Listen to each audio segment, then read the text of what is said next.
Sensible answers. Hi everyone, this is a little strange. Hi. Okay, guys, we are going to take some questions, and we're going to do this as quickly as possible. These gentlemen all have Really friends thirsty. and family here, and they're very thirsty. Okay, we'll start with Paul. Congratulations. Thank you. Daniel, I heard that you found out about this play, and I'm wondering how this play came to you and what grabbed you about it. A producer called Fred Zollo gave me the play. I read it and immediately wanted to get involved, and it was just sort of went from there, really. We got John involved, we got Hugh involved, and here we are. Anything special about this play? I'm sure that people have wanted you to return to the stage. It was one of those pieces of writing that grabbed me, and that's all you can say. I mean, I wish I could sort of embellish it more than that. I just read it and read it again and just felt sort of compelled to sort of get involved with it. It excited me because it was a new piece of writing, and I always sort of fancied the idea of, if I was going to, especially coming to Broadway, was to bring a new piece of writing to Broadway, because it's the kind of theatre I like to go and see. Hi, gentlemen. You welcome home to Broadway. Daniel, welcome to Broadway. Thank you. You were so wonderful. I saw the show a few nights ago. Talk about what it's been like working on this play together. Did you catch that on the mic? No. Actually, it's been amazingly joyous and fun and drama-free, really, hasn't it? I'm saying that.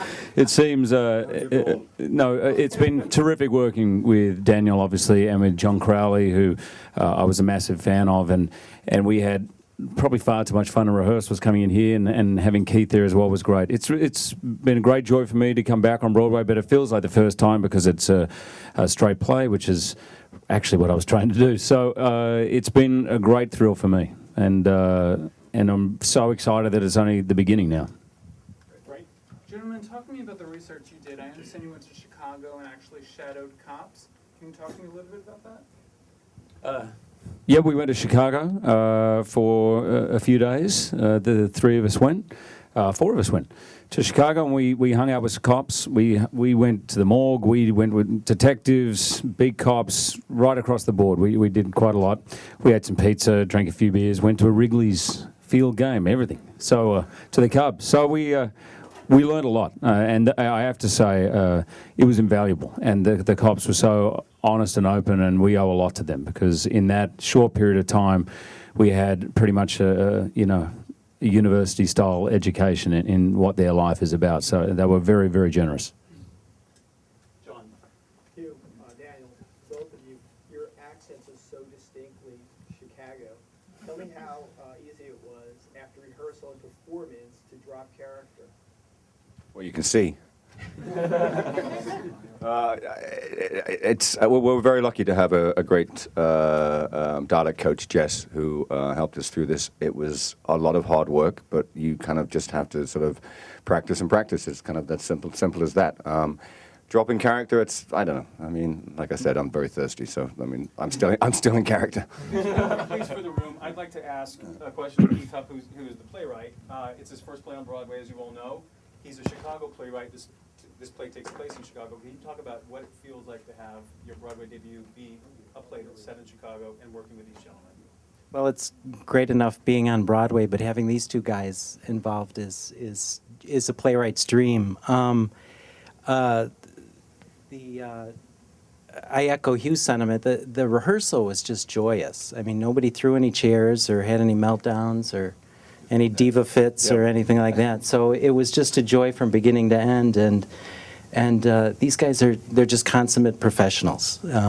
They were there before the director and I got there. They stayed after we left, and I think it shows in the performances.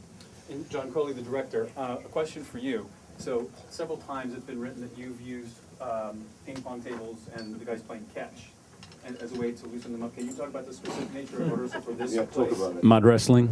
Yes, the naked mud wrestling. No, that stuff is just anything to just sort of break tension in a room. But actually, the truth is there was no tension in the room. I mean, they never played ping pong. We played on the first day, and they had no interest in it after that point. So, but we did have a shockingly good time rehearsing the play and laughed an awful lot. And it was it's the happiest working experience I've ever had, and I'm incredibly proud of what those guys are doing on that stage. I think it's it's astonishing. Nothing short of breathtaking, actually, those performances. Okay, I have time for two more. Anne, please. Hugh and Daniel, this play is so raw. There aren't special effects, there's no editing, it's 2 chairs and a very simple stage. What challenge does that pose? Do you enjoy that element of it? None at all. There's no. I mean, quite simply because the play's great. I mean, and when you have a play as good as this, as honest and as straight as this, there's nothing really to embellish. I mean, the sets we have are beautiful, and they're just. I mean, although we vaguely we don't see them because we're standing on the stage, but people tell us they're great. It's a very raw play. It's a story of 2 stories that we're telling, and it needs little else. It's very much raw theatre, which is how I remember John first telling me about it. It's sort of raw theatre in that 2 actors, we do interact with each other, but a lot of it is a conversation with the audience. And it's so thrilling because Broadway audiences, they're up for it, you know, they're ready. And so it's a great way to, every night is different. Every night is fresh, and it's been so for 20-odd performances, and I'm sure it will be for the rest of the run. Bravo to you guys for the way that you handled this cell phone ringing. Do you Don't know anything about that. You stayed in character the whole time, and the audience Don't know what you're talking about. cheered you on like mad. No idea what you're talking about. Hugh, do you know what I'm talking he doesn't know about? what. He doesn't know what you're talking about either. Okay, It's live theatre. Live theatre. Have you all had a chance to enjoy New York, and what do you like to do when you're here? Go to the theatre.